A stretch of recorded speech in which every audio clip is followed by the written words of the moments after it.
Hello, how's everybody doing today? I hope everybody's okay. Today we're going to talk about something that was pretty popular, is pretty popular on the internet and around the world in physical reality, physical reality, whatever that is. Simulation theory. Is it real? Is it fake? What's going on here? What are we doing? What's happening with this? What is real? What do you see? You think that what you see in front of your eyes is reality, and you say, well, I see it with my eyes, so it's real. News for you. Your eyes aren't seeing anything.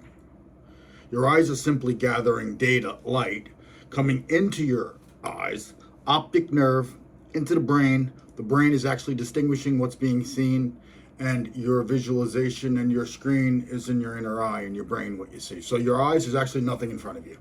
Your eyes are just pulling all that in. It's only there because it's perceived by you.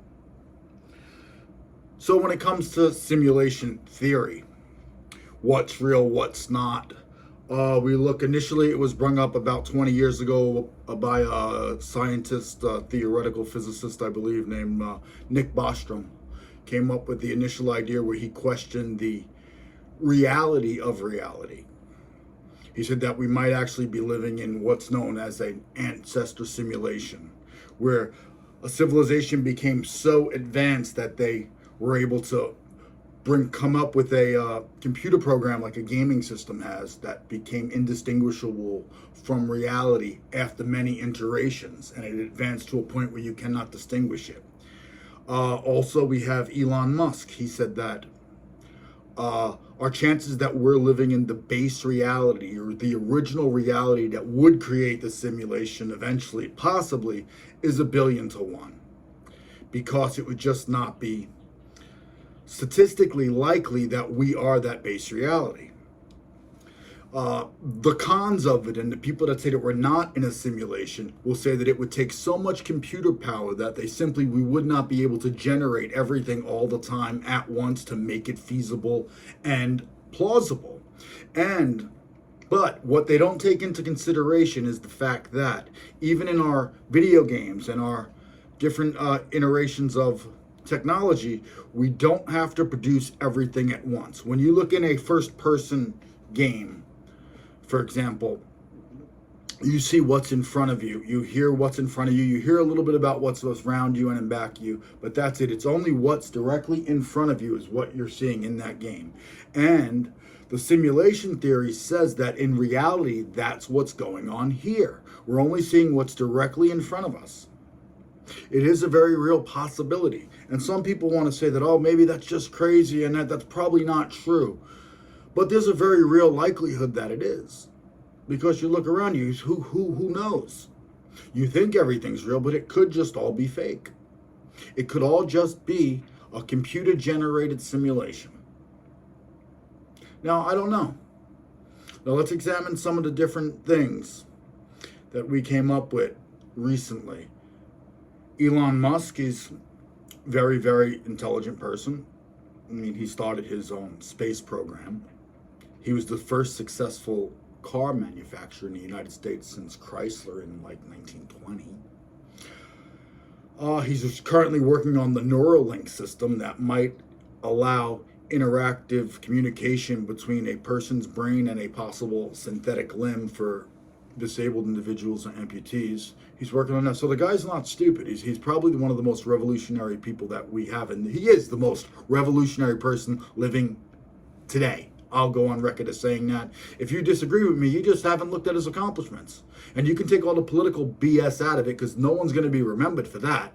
It's going to be remembered, hey, this guy, this individual went up there and he created a space program. Can you imagine the logistics you have to go to create a space program? Do you think that they have a startup package for that down at City Hall? What do you do when you want to get a license? Hey, do you want to be an electrician? Do you want to be a plumber? No, I want to start a space program. Do you have a paperwork for that? What do I have to fill out? What kind of license do you need? What kind of insurance do you need? What kind of intuition do you need to start a space program? Creates the only conceivable electric car that's worked. Okay, and then people say, oh, he bought Tesla originally. I know what you say. He bought Tesla originally. He bought that, so it's he made it what it is. Before that, you never heard of it. You know why? Because the other guy who owned it, we don't even know his name. So then he's got Tesla, he's got the space program, he's got the Neuralink. This guy doing these 3 separate things says, hey, maybe all this is fake. Maybe it's not real. Why would he put himself on the line like that? I think that there is a very distinct possibility that this is a simulation. It's a computer simulation, probably an ancestor simulation, put forth by an advanced civilization to see how the past was. And who knows? And we do it now in games. We did it 15 years ago with Sims. You know, all the different games, and we have an altered reality, a simulated reality, a compartmentalized reality inside a gaming system. And it existed. You have a life, you have players, you have things, you have tasks, you have to do these different things. The better you do things, the more advanced you get. And just recently, 5-6 years ago, when we started hearing the term level up, level up, level up. In our life, we're going to level up, we're going to do this, that, and the other thing. We're going to go up above, and we're going to level up, improve yourself, get to the next level. It all falls in line with that gaming system. And look at how they always say, like, look how it advances at this point.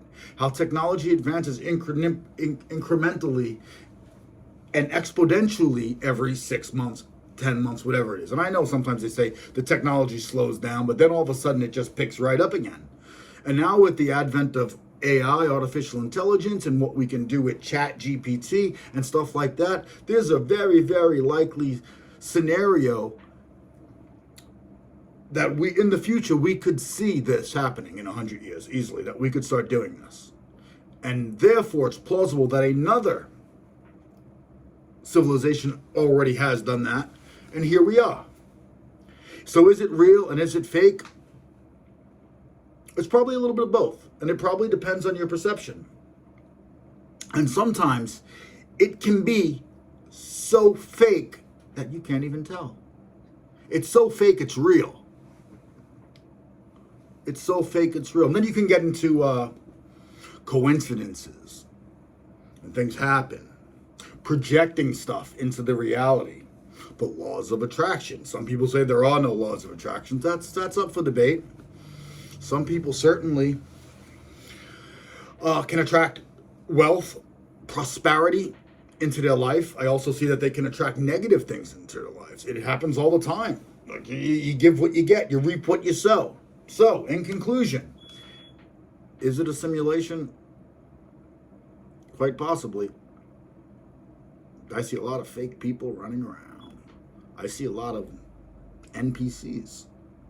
I see people that don't seem to have 100% programming. I remember one time I was calling one of my old friends from 25 years ago. It was the widow of my dead brother, actually. I won't use her name. And I was calling her. I seen her 25 years ago, and I called her up, and I started to have a conversation with her. And at a certain point, I realized that I don't know who I was talking to. Because no matter what I said, the answers were coming back 2 or 3 different answers, and it was just the same. It was repetitive. And I couldn't get any input out of it. And I would give a specific statement, like that, say, I went to the park to play basketball. And the answer would be, yeah, wow. Wow. Okay. And I mean, maybe I was just boring or something, but it just felt odd to me. But there is a very distinct possibility that none of this is real, that it's all fake. And if you disagree with this video, then it is all real and it doesn't matter and I'm an idiot. But maybe, just maybe, it's just some kid behind a keyboard punching stuff in. What you're going to do tomorrow? Where are you going to go? What are you going to see? What kind of experiences are you going to have? You're going to have a good day. You're going to have a bad day. You're going to have a great day. You're going to have a horrible day. You're going to level up. You're going to go down. They say a cat has 9 lives. Wonder how many we have left.